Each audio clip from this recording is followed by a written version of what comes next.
J'ai pris un chauffard, vous allez comprendre pourquoi, pour bien vous montrer en vérité ce qui est marqué dans cette paracha. Dans cette paracha, on parle donc de la Shemitah. Tout à l'heure, on fera le rapport entre la Shemitah et le Homer, puisqu'il y a 49 années en fait, et 50 années comme 50 jours, on va essayer de voir le parallèle. Mais juste là, maintenant, l'idée, c'est que c'est marqué qu'en réalité, cette année, la 50e année, s'appelle l'année du Yovel. Et il y a marqué Shnat Yovel Hi.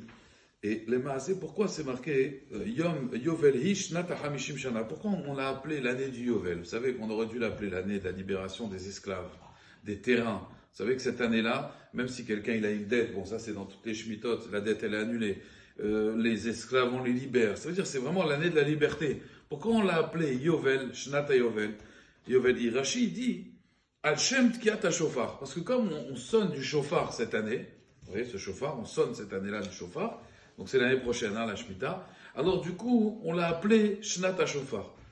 Les Mefarshim me demandent, mais on aurait dû l'appeler l'année de la libération des esclaves, des carcaotes. Pourquoi l'année du chauffard? Qu'est-ce qu'il y a dans le chauffard d'extraordinaire? Alors à Botaï, j'ai vu ça m'a rappelé en vérité un chidouche qui dit le Ben Ishraï. Le Ben Ishraï, dans ses Sefer Hadrashot, il dit là-bas, sur Rosh Hashanah, qu'un chauffard pour qu'il soit kasher, c'est quoi le shiur minimum d'un chauffard pour qu'il soit kasher? Il faut l'attraper, d'accord? Et il a dit la Gemara, ça c'est la Gemara qui dit ça, il faut qu'on puisse voir le bout du chauffard et la fin du chauffard. C'est-à-dire que si c'est un trop petit chauffard, on voit rien, on voit juste mon poing, on a l'impression que vous voyez, imaginez-vous, il n'y a pas toute cette partie-là, on a l'impression que je suis en train de siffler dans ma bouche. Donc il faut la Gemara, elle dit qu'on voit le bout du chauffard et qu'on voit donc les deux extrémités du chauffard. D'accord? Le Ben Ishraï, il pose une question sur cette Gemara-là. Ben Ishraï, il dit, pourquoi elle n'a pas dit un chiour, je ne sais pas, 15 cm, 10 cm, 2 tfachim, un tefar vahetzi? Ça veut dire, on voit la Gemara, elle donne des dimensions. Pourquoi là, elle dit, il faut qu'on puisse voir d'un bout à l'autre. Alors vous allez me dire, oui, mais ça dépend du point. Il y a des gens, ils ont des gros points, on ne voit rien. Mais quand même, 15-20 cm, ça y est, à part si c'est Og Melech Habashan, je veux dire, c'est clair qu'on verra d'un bout à l'autre. Pourquoi Bémet, la Gemara, elle dit ça? Alors le Ben Ishraï, il avait une question, il ne comprenait pas. Moi, j'avais une question sur cette paracha. Pourquoi on appelle ça Shnat HaShofar? Le Ben Ishraï, il avait une question, pourquoi Kedesheru Mikan ou Mikan? Comment il a eu la réponse, le Ben Ishraï? C'est ça que j'ai beaucoup apprécié dans cette réponse, ça a été sympathique. C'est qu'il n'avait pas de réponse, il est sorti. Et il devait acheter un bijou à sa femme. Il devait acheter un bijou à sa femme. Donc il a été chez l'orfèvrier, enfin comment on appelle ça? Le bijoutier, oui, mais il fabriquait les bijoux, lui. D'accord? L'artisan.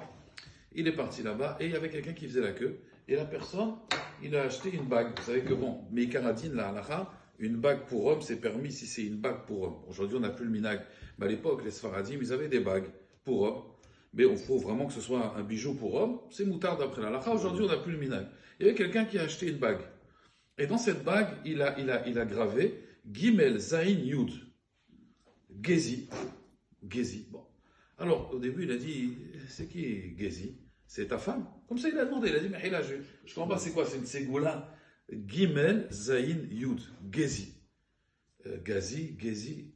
Alors, il lui a dit, c'est le nom de... Il a dit, excusez-moi dans l'indiscrétion, mais juste, c'est bizarre. Pourquoi Hachem, il me montre une personne qui achète une bague et il a marqué Gezi? Je sais quoi, c'est des initiales, Il dit, vous n'êtes pas obligé de me répondre. Il a dit, donc, voilà, je vais vous répondre. Et c'est personnel, mais quand vous êtes le Rav, je vais vous répondre. Alors, il lui a dit, voilà, moi, en fait, j'ai eu beaucoup on va dire, de chamboulements dans ma vie. J'ai eu beaucoup de chamboulements. Il a dit, des fois, j'étais une richesse, un summum extraordinaire. Et des fois, j'ai tout perdu. Et j'ai vécu quelques années, vraiment, j'avais plus rien. Et après, je suis remonté. Et après, je redescends. Alors, il a dit, j'ai voulu graver dans ma bague. Gimel Zain Yud. Gam Ze Ya'avor. Ça aussi, ça passera. Il a dit, quand je suis dans la pauvreté, je me dis, ça aussi, ça passera. Bezrat Hashem, ça passera. Et quand je suis dans la richesse aussi, que tout va bien, je dis, il faut que je me rappelle, ça aussi, ça passera. Comme ça, hein, vous voyez, on n'a pas de choc. On sait que la vie, c'est un galgal. C'est un galgal. Des fois, ça va très bien. Des fois, c'est difficile. Alors, dans ces moments où c'est difficile, on doit se rappeler Gamze Ya'avor. Ça aussi, ça passera. Et bien, Hachem, il y aura des moments plus sympathiques. Et des fois, quand on est dans la simcha, il faut aussi se rappeler des fois, Gamze Ya'avor, attention. Attention, ne crois pas, la vie, c'est pas non plus un long fleuve tranquille. Il y aura aussi Donc, il a dit comme ça, je reste toujours concentré sur mon objectif. Alors, le Ben Ishraï, il l'a remercié, il a dit, Hazak, c'est un bon moussard, Gamze Ya'avor. En vrai, Gimel Zain Yud. Alors, ça aussi, ça passera. Alors, le Ben Israël, il a dit, maintenant j'ai compris pourquoi. Il dit, le shofar, en réalité, pourquoi l'extrémité, elle est courte?